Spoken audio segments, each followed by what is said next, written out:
গাজর দিয়ে শ্রেষ্ঠ স্বাদের একটা ডেজার্ট তৈরি করব। হাফ কেজি গাজর ধুয়ে খোসা ছাড়িয়ে গ্রেটারের ছোট ছিদ্রযুক্ত অংশ দিয়ে গ্রেট করতে হবে। 4 টেবিল চামচ অথবা 50 গ্রাম পরিমাণ যে কোনো সুগন্ধি পোলাওয়ের চাল আধা ঘন্টার মতো পানিতে ভিজিয়ে রাখবো। 1 টেবিল চামচ ঘি দিয়ে প্রথমেই কিছু বাদাম কুচি ও কিশমিশ চুলার কম আছে হালকা বাদামি কালার করে ভেজে উঠিয়ে নিব। অবশিষ্ট ঘিয়ের মাঝে গ্রেট করা গাজরগুলো দিয়ে একটু ভাজবো।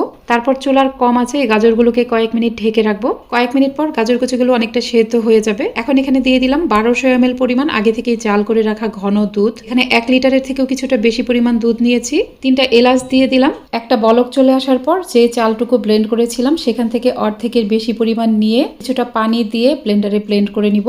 খুব বেশি মিহি করবেন না, এরকম আধ ভাঙা করে হালকা করে ব্লেন্ড করে নেবেন। ব্লেন্ড করা চালের মিশ্রণটা সরাসরি দুধের মাঝে দিয়ে দিলাম। দুধের মাঝে দেওয়ার পর অনবরত নাড়তে থাকতে হবে, খেয়াল রাখবেন যেন দলা বেঁধে না যায়। এদিকে যেই চালটুকু অবশিষ্ট রেখেছিলাম সেটুকু ব্লেন্ডার জাগে নিয়ে নিলাম। 15 থেকে 20টা দিয়ে দিলাম কাজু বাদাম। 1 কাপের থেকে কিছুটা কম চিনি ও হাফ কাপ পরিমাণ লিকুইড দুধ দিয়ে এই মিশ্রণটাকে ব্লেন্ড করে নিব। এটা অনেকটা কনডেন্স মিল্কের মতো হয়ে যাবে। এখন এটা সরাসরি দুধের মাঝে দিয়ে দিলাম। ভেজে উঠিয়ে রাখা ড্রাই ফ্রুটস গুলো দিয়ে দিলাম। এ পর্যায়ে টেস্ট করে আরো কিছুটা চিনি অ্যাড করতে পারেন। এখন এটা অনবরত নাড়তে থাকবেন। পায়েসটা পারফেক্ট টেক্সচারে চলে আসা পর্যন্ত নাড়তে থাকুন। পুরোপুরি ঠান্ডা হয়ে যাওয়ার পর পরিবেশন করুন। এটা খেতে কি যে মজার আমি আপনাদের বলে বোঝাতে পারবো না।